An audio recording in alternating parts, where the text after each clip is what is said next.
Hey Jennifer, since it's October, do you have any good Halloween themed jokes? Actually, Courtney, I have a pretty good one. Why wouldn't the mom for Liberty let her kids dress up as a zombie for Halloween? I'm gonna say because it's too graphic. No, because she was afraid they would identify as zombies and she has no brains to feed them. Hello, and welcome to our podcast, Moms into Literary Freedom. Where a couple of moms fight back against groups trying to control what our kids can read. With each episode focusing on a specific book that has found itself on the chopping block of censorship.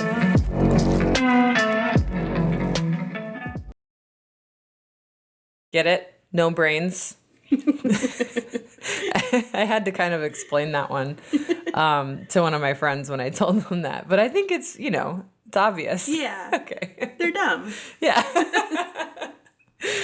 And that's the joke. Welcome to Moms into Literary Freedom, the junior episode. Yay. We haven't recorded in a while. You and I have had busy schedules, conflicting schedules, but it's so good to be back. Yeah, we meant to do a few titles for Hispanic Heritage Month, which runs until October 15th. So we still have time. We still have time.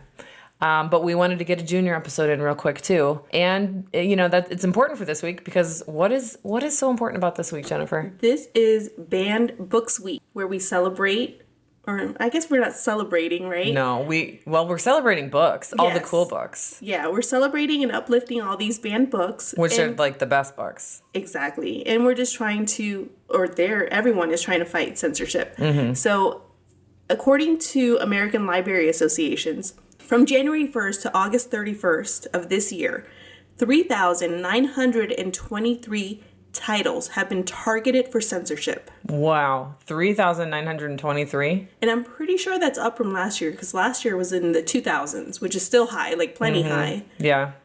And the year's not over yet. No. 92% of the books challenged were part of attempts to censor multiple titles. Oh. And 695 attempts to ban or restrict library materials and services. Now, where do these censorships occur? 220 at the school districts and 208 at public libraries. Wow, public libraries? Yes. I hear a lot of people saying it's just at the school, you can get it at the library. No, you guys are going after libraries as well. Oh no, I hadn't heard that. Wow. Yeah. So what is a parent just gets pissed off that there's a book about gay penguins at their local library and raises hell, acts like a Karen, and then the librarian's like, is this worth my job? Yeah, pretty much. I mean, the answer is yes. No, it's not. It's not worth your job. But we do have to fight back, and that's what we're doing. And my heart goes out to all those librarians out there that and media specialists that really see the value of diverse voices. It's a tough job, a tough position to be in today. A thankless job. Yeah, definitely. And I saw somewhere, and this is no surprise to anyone, that Florida is leading the nation in book bans. Yep, definitely. Way to go, Florida. Florida and I think Texas close behind. Yeah, and I remember one of our other episodes, it was Texas was ahead of Florida, but not. It's just the race to... We're neck and neck. Yeah, to see who can be the poopiest. Yay, we're winning. Woohoo. It's the little things in life, right? A win's a win. No, I guess. But yeah, I mean, speaking of that, let's talk about, the Georgia teacher that was fired for reading the book that we're actually covering in today's episode, My Shadow is Purple by Scott Stuart. And that teacher's name is Katie Rinderl. Yeah, that's a good pronunciation. That's sure. better than what I was going to say. I was going to say Rinderly. Oh, that sounds nice, though. Well, we covered both. So if you're listening, Katie, we appreciate you and we're sorry we butchered your name. It's our brand for us. I'm sure she just goes by Mrs. R when she's in the classroom, but unfortunately she's not in the classroom anymore because of this baloney. Oh, sugar. This is the kid. All right, I'm editing out all the curse words from now on. Should I? We didn't even mention it was a junior episode. I know. I thought it was a junior. Oh, you did? Yeah, okay, yeah. good. All right, since this is a junior episode, I'm going to curb my language. But yeah, Katie... maybe she goes by Mrs. R. We're just going to call her Mrs. R. Mrs. R was fired after reading a book about gender norms to her 5th grade class at Cobb County School District in Georgia. And this happened, kind of a while ago, but recently, I guess within the past couple months, the school board voted 4-3 to fire her for reading the book aloud in class. Yeah, and she has been a teacher for 10 years. Well-liked, well-loved, a teacher that was respected for her teaching abilities. Students loved her, administrators loved her. She was held in high esteem. Mm-hmm. She's a teacher that literally the district praised her for being one of the reasons they did so well as a district. Wow. So she was a great teacher. Mm-hmm. And to be fired over reading a book that most parents were in agreement with, they thought the lesson all it takes plan was is great. one parent. Which, how in the hot dog did we get here? It's so irritating that one person can affect so much, and why? Mm-hmm. Why do they have this control? I don't get it. Mm-hmm. It's not parental rights. Southern Poverty Law Center chimed in, and their statement by their attorney Craig Goodmark said there's no legitimate explanation in regards to her termination, adding, to fire a teacher under a law that no two people could agree on is wrong, which we see in Florida. Like, the laws in Georgia are different, but this is similar to what we're seeing here in Florida, right, where it's hard to interpret what these laws are saying. The line that we don't know where the lines are drawn, and when it comes to sensitive or controversial or divisive concepts. And we've said this before, they're purposely vague. Exactly. To get teachers and media specialists to censor themselves out of fear. Yeah. They're meant to intimidate. Yeah, and you know what? And it's working because we have all these districts in Florida. So this happened in Georgia, but it's very similar. But we have all these districts in Florida that are taking this vague "don't say gay" law and interpreting it in different ways. For example, what's the county that just pulled all the LGBTQ books off the shelf? Charlotte County. Charlotte County, yeah. And that's a pretty big county down in South Florida.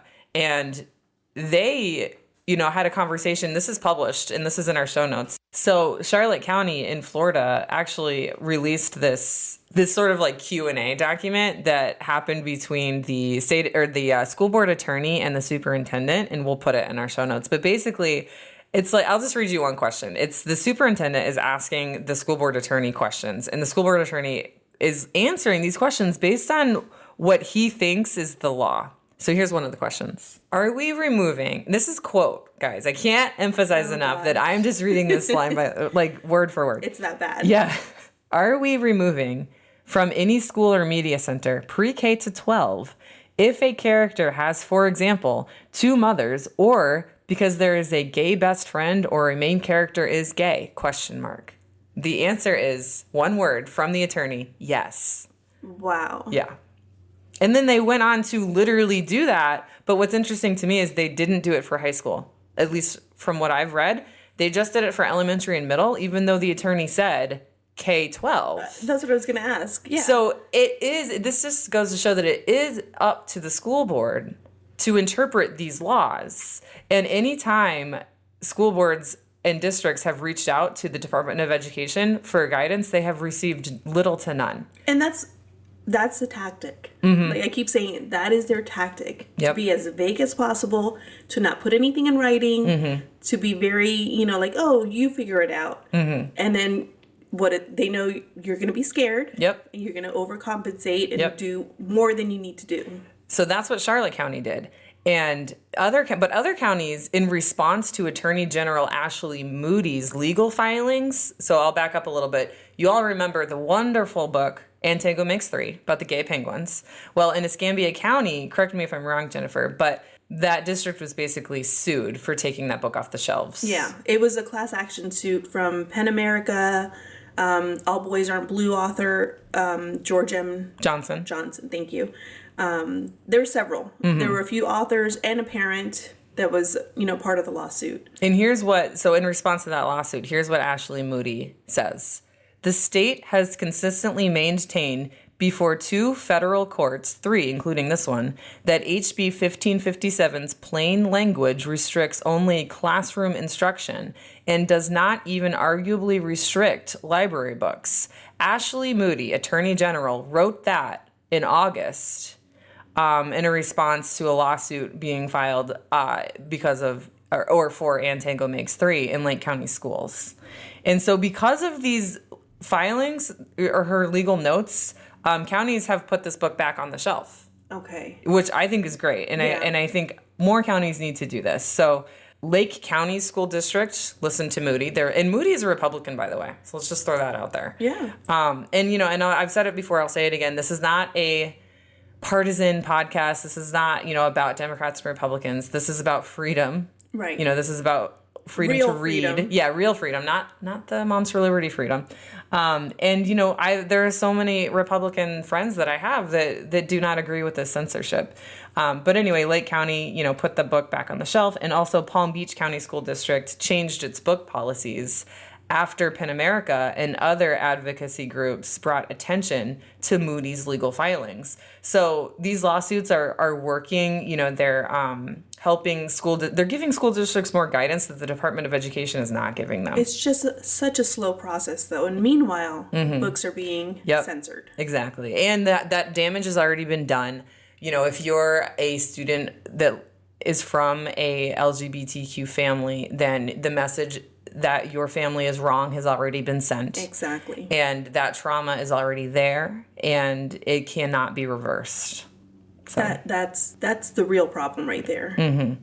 And, Southern Poverty Law Center, they said that legal advocates say that the law is vague and contradicts the U.S. Constitution. So hopefully we'll start to see more of these class action lawsuits and whatever that address the fact that, this is contradictory to the Constitution.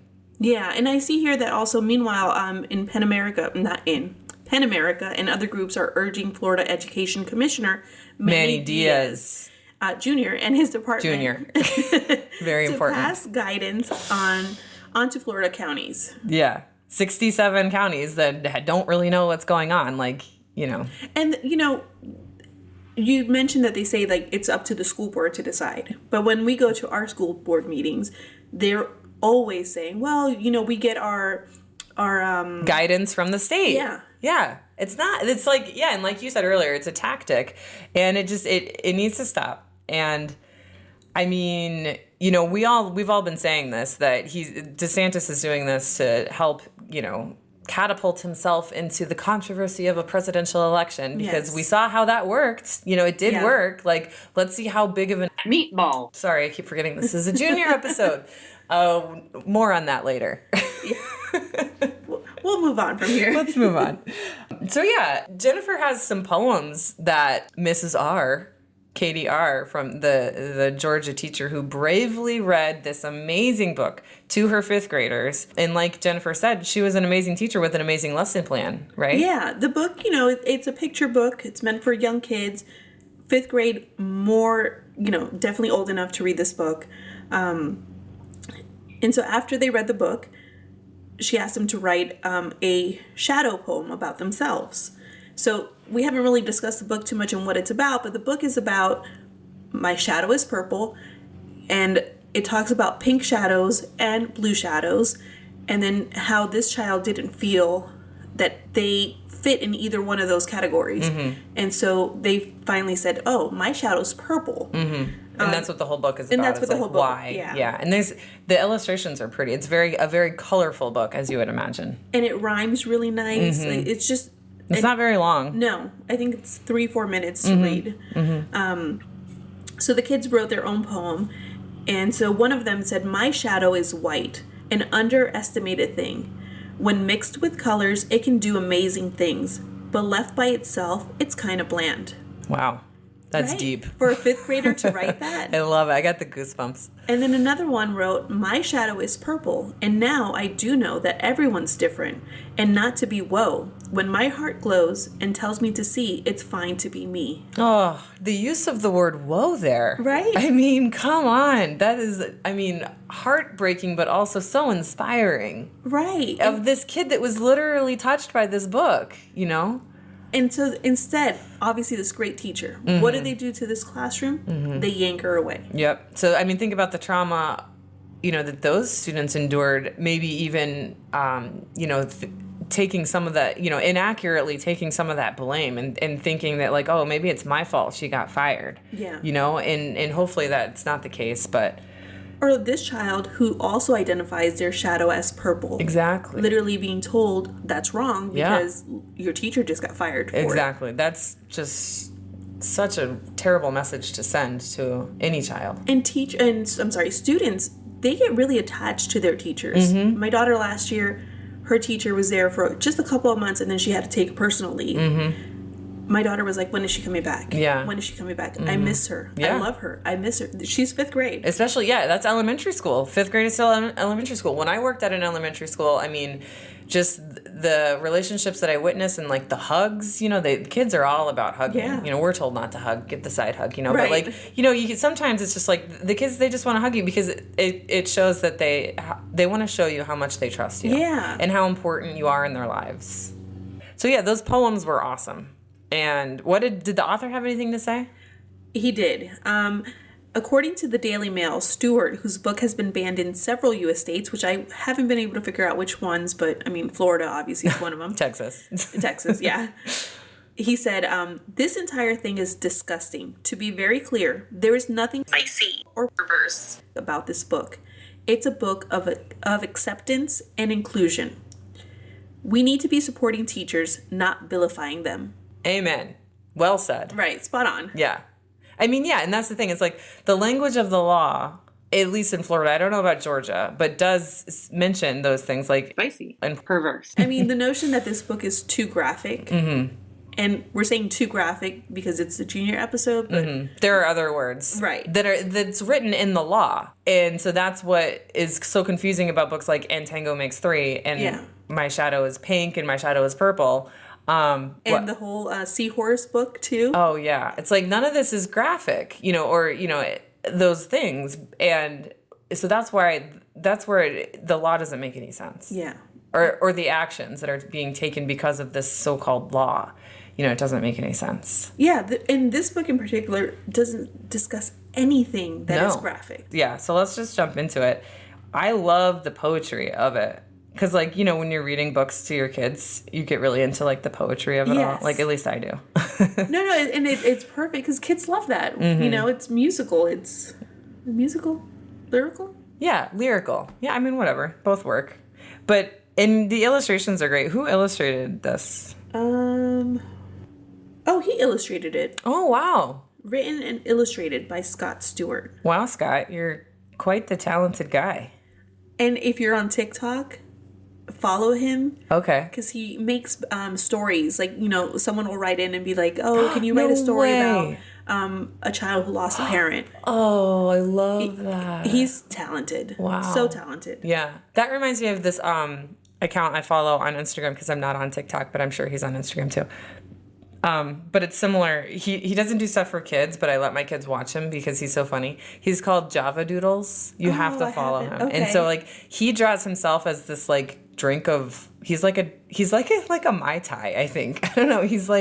He identifies as this fruity drink and he's gay, and so he writes all these animations that come to life, because that's what an animation is. Anyway, Java Doodles, he's hilarious. He has this great one about maxi pads that I used to tell my kids about maxi pads. Okay. Because you need to know what a maxi pad is. Because this video is a perfect example. He doesn't know what a maxi pad is, and he thinks he's like, Mom, what is this? And she's like, you put that in your underwear. And he's like, okay. So he put it in his underwear, but then he put it adhesive side up. And so he goes to school, and the teacher and he's like, this is really uncomfortable. So he goes to the bathroom and he tries to take it off. Oh my God. And the teacher goes in and sees him. And the whole animation is just hilarious. And that's funny because I've heard stories similar of actual people doing this, actual kids doing this. Yeah, because it's just a fun sticky thing. Yeah. It's like a giant sticker. And the adhesive is very strong because it has to stay in place. Right. And so I just thought it was hilarious, and my kids thought they didn't know what a maxi pad was until they watched it, and then it was really funny.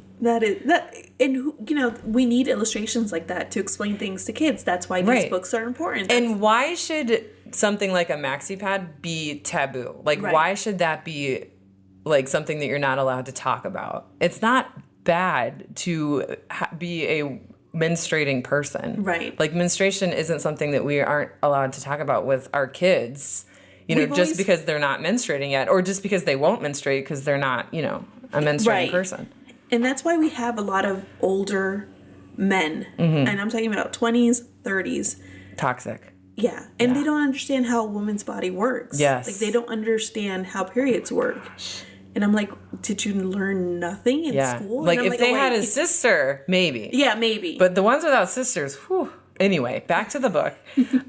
So yeah, the illustrations are great. The guy wrote it and illustrated it. He's super talented. I'm going to tell you my favorite part of the book. Because it starts out with just like the boy, which I'm going to use the pronouns they. Yeah, they don't really specify, but I think is what I would go with for a purple shadow, right? Maybe? Yeah, so they notice their mom's shadow is pink, their dad's shadow is purple, and that blue, and that their shadow is not, because they like to do both pink and blue things. And for the listeners out there, when you mix pink and blue together, you get purple. In case you didn't know that. But my favorite part is the page when they say they're talking about, criticisms from other people. And they say, only blue can be strong. But my mom, because it's Australian, right? Yes. My mom's strong too. So I think they're wrong. And I love that. Being that, I'm a strong mom. Yes. You're a strong mom. Like, it's important that strength is a quality that our kids see in us. Correct. Not in just our, the dads. And then they go on to say, because pink's the most caring, but dad's always crying and loving and sharing. Which, I love so much, because we really do need to normalize crying dads. Yes. And again, it does the same thing. It shows that dads can be loving and caring, can cry, can show affection. Because a lot of the times we see, the toxic masculine. Yeah. Toxic masculine. They can't be kind to their kids. They have to be the rough ones, the tough ones. And I'm like, that's not true. That's not how it works. So we're going to ban this book because it normalizes men having feelings. Right. And I think that might be really what got to them too. Yeah. The book goes on and it just discusses other things in ways that, like what's blue and what's pink. Right. Like trains are blue, planes are blue. Glitter and ponies would be more pink. Engines and planes, blue. And he likes all of it. Or they like all of it. So then from there he gets not invited, but there's a school dance happening. In the school, the flyer in the book, it's like pink and blue. Yes. Yeah, which is funny because, it's like it's weird. It's like a dance that is, and we see this all too often. Yeah. Father-daughter dance and like the mommy-son game night or whatever. Like, it's clearly pink and blue. Like, why can't it just be called like the parent-kid dance? Family night. Or family dance, yeah. Where you bring one of, they can specify, because I guess if you said family dance, they'd have like 10 family Right, members. that's true. But like you can specify, bring your favorite family member. Wait, that might be bad too.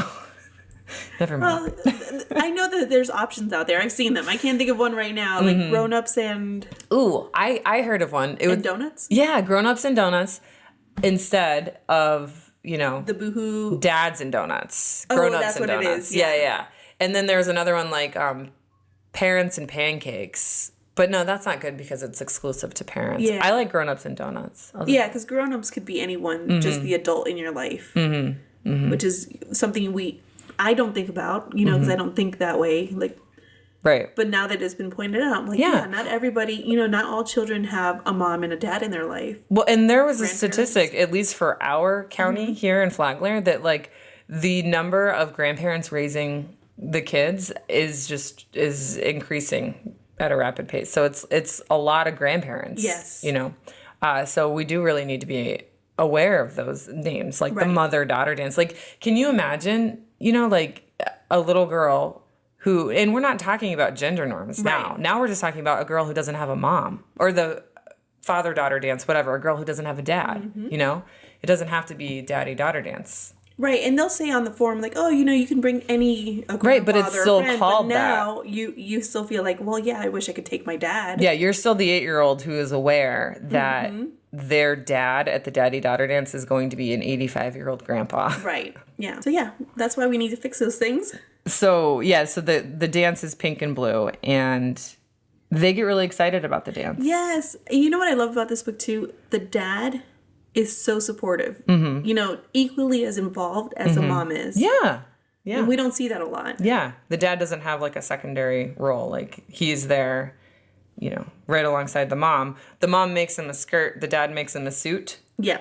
And it's like, this is like some high level fashion. Right. Because this outfit is adorable. It is. On the top, they've got a tuxedo and a purple bow tie. And then the bottom is like this black, purple. Ball gown type? Yeah, it's like a black skirt that goes all the way down to the floor. And it's just very much like, doesn't scream boy or girl. No. It just screams style. Yeah. Gender bending. Yeah. Is that a thing? Gender I think bending? so, right? Like gender bending outfits? No. I'll have to look it up. I don't know. You're on TikTok. You know all the, I don't know. I don't know the cool things. But anyway, he gets there, and then the teacher, who's not the villain. No. But the teacher is just not very, aware of or doesn't seem to care too much. Because the teacher's like, girls on one side, boys on the other. Right. Blue shadows go left and pink shadows right. Once we're split up, we'll kickstart this night. It goes on to say, the teacher walks up looking rather amused. I know you are different, but now you must choose. And then the picture is of the cute little kid with the adorable outfit, and their eyes are watering. My heart just starts racing and tears fill my eyes. I know I must choose, but don't understand why. Because you got to remember, too, we're dealing with kids, and they don't understand the stupid rules that adults have made, the stupid societal norms that we must conform to. And it's such a valid, response a child would have. Why do I have to choose? Yeah. Yeah. Kids are always asking why. And then I love that it wasn't that, like, the teacher wasn't the hero, the adult wasn't the hero of the story. It was their friends. Yeah, they were going to leave. Mm-hmm. I'll leave and go home, I quietly say. Mm-hmm. That was so sad. I know. It's like, oh, don't go home. And then like on the edge of my seat in this children's picture book. What do they do next? And here comes another child to the rescue, right? Mm-hmm. My shadow is yellow. My eyes open wide, my shadow it gawks. A child walks to the middle, looks up and talks. There's more than two colors our shadows can be. I was too scared before, but blue is not me. I know from outside blue fits like a glove, but my shadow is yellow, which to me feels like love. And I love that this part of the book, it's like, we're not talking about boy and girl anymore. We're just talking about personality. Right. And like your shadow can be yellow and you can still be a heterosexual cis male, or you could be, something else. Like that's not the point. The point is like you can be who you want to be and not have it, identify your entire like sexual preference if you're in 5th grade. Yeah. Like and you that your don't gender doesn't put you in a box of what you are. You know? Just because you're a boy doesn't mean you can't be loving, which is what this one kid is saying. Yeah, exactly. And then the other kids start to say, oh, well, mine's aquamarine. Mine's orange. Mine's red. And then I like the one who identifies with the grizzly bear. Is that the brown one? Yeah. I didn't take a picture of that one. My shadow's as brown as a big grizzly bear. And so they just all come out in different colors. And in the end, the last page, I look at each shadow, no two are the same. On each happy face, there's no trace of shame. I love it. Each different and special and fully unique. No colors stronger and no colors weak. I love that. How beautiful. Even brown. Yeah, even brown. You know why they had a problem with this? Because they didn't want the kids to identify with grizzly bears. That must be what it is, yeah. Grizzly bears like to steal your White Claws. That's right, because they steal the White Claw. And if you don't know what we're talking about, you need to listen to the previous episode. But yeah, that was a great book. It was, super short, but very, very deep. Right. He says a lot in just a little bit of words. Yeah. Perfectly for any kid to understand. Mm-hmm. And you could see the results in what those other kids in that classroom wrote. Oh my gosh, the poems. Right. Yes. Like, clearly the book has a good message. It was received well by the children. It inspired them to write about their own shadows. But writing is for the devil. That's true. Yeah. Just kidding, kids. It's not. Especially poetry. Anytime when I was, I'm a curriculum writer. So anytime I can infuse poetry or writing, because, kids are amazing little poets. They're probably better than most adults because they're not, their creativity hasn't been, like stepped on. Yeah. Stifled? Yeah. Stifled, stepped on, whatever. Like they're free to be themselves. At least that's the hope. Right. And that's what this book is trying to say. And, lawsuits like the one that happened in Georgia are just, the complete opposite of that. Yeah. And this is why Banned Book Week is so important. Yep. Absolutely. Well, that was My Shadow is Purple by Scott Stuart. He also has a book, My Shadow is Pink, which is before this one. Does he Yeah. have any, like, My Shadow is Blue? I feel like I saw another one. He's got several books out. My Shadow is Pink was his first one, I think. And he wrote that one because of his son or child who was dealing with gender identity issues. Okay. And so that was to help his child. And then he did My Shadow is Purple. He's got one about kind of like about what makes a man. Oh. And so I think it discusses more like toxic masculinity versus just... Is that for children? Yeah, all children's book. What's I it haven't called? read that one yet, but I want to. How to Be a Real Man by Scott Stuart. It encourages boys to embrace who they truly are in this empowering and funny story, smashing age-old assumptions about what it means to be a man. I love that. I know, I'm dying to buy it. Oh, wait, it's called How to Be a Man? How to Be a Man. Okay, I'll link that in our show notes. I'll link all 3 of those books by him in our show notes. Yeah, he's got a few books out, and all of them look lovely. Okay. And My Shadow is Pink, which is his first book, is being turned into a TV show, Yes. but an Australian TV show. Yeah, and so I we're think going to have Canada. to be really creative on how we're going to watch that. I know, because it looks like it'll be, I imagine it'll be good. Yeah. So what's our next book? Next, we're going to be discussing Out of Darkness by Ashley Hope Perez, and hopefully we'll get it out before October 15th in time for Hispanic Heritage Month. Yeah, we'll work really hard to do that. Yeah, and this book takes place in the late 1930s. It's a historical fiction book. My favorite kinds of books. I'm not a huge fan of historical fiction books. I love them. But it seems like a good story. Yeah. So it has to do with the New London school explosion. And it's kind of a retelling of Romeo and Juliet. Okay. So I'll leave it at that. Forbidden love. Yes. Yeah, and I do know that the New London school explosion was a real event, devastating event that occurred in the East Texas oil town in 1937. So it's a story based around that Yes. real event. Yeah, I really do love historical fiction. It's like a very interesting way to learn about like historical things when you have those really cool characters to follow the story with. So I'm excited about this one. I will say, like I said, I've never really been into it. I've never really read any of them. But because of banned books, I've had to read a few. And they're not bad books. They're good. And I do learn things that I didn't know. So I think that's really important.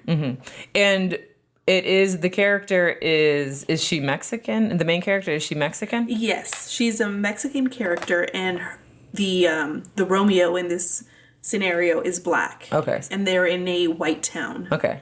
So.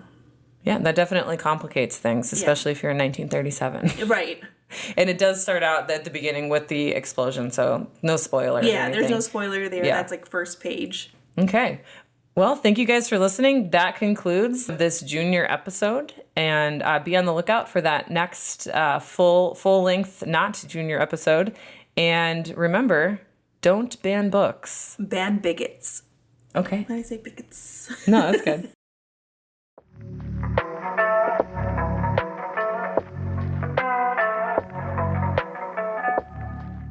This episode has been engineered and mixed by your hosts, Jennifer Mendoza and Courtney Green. Be sure to follow our show on Twitter at Moms for Book Lib and Instagram, Facebook, and TikTok at Moms for Book Liberty with the number 4. And leave us a review on Amazon Music or Apple Podcasts, or you can rate us wherever you listen to podcasts.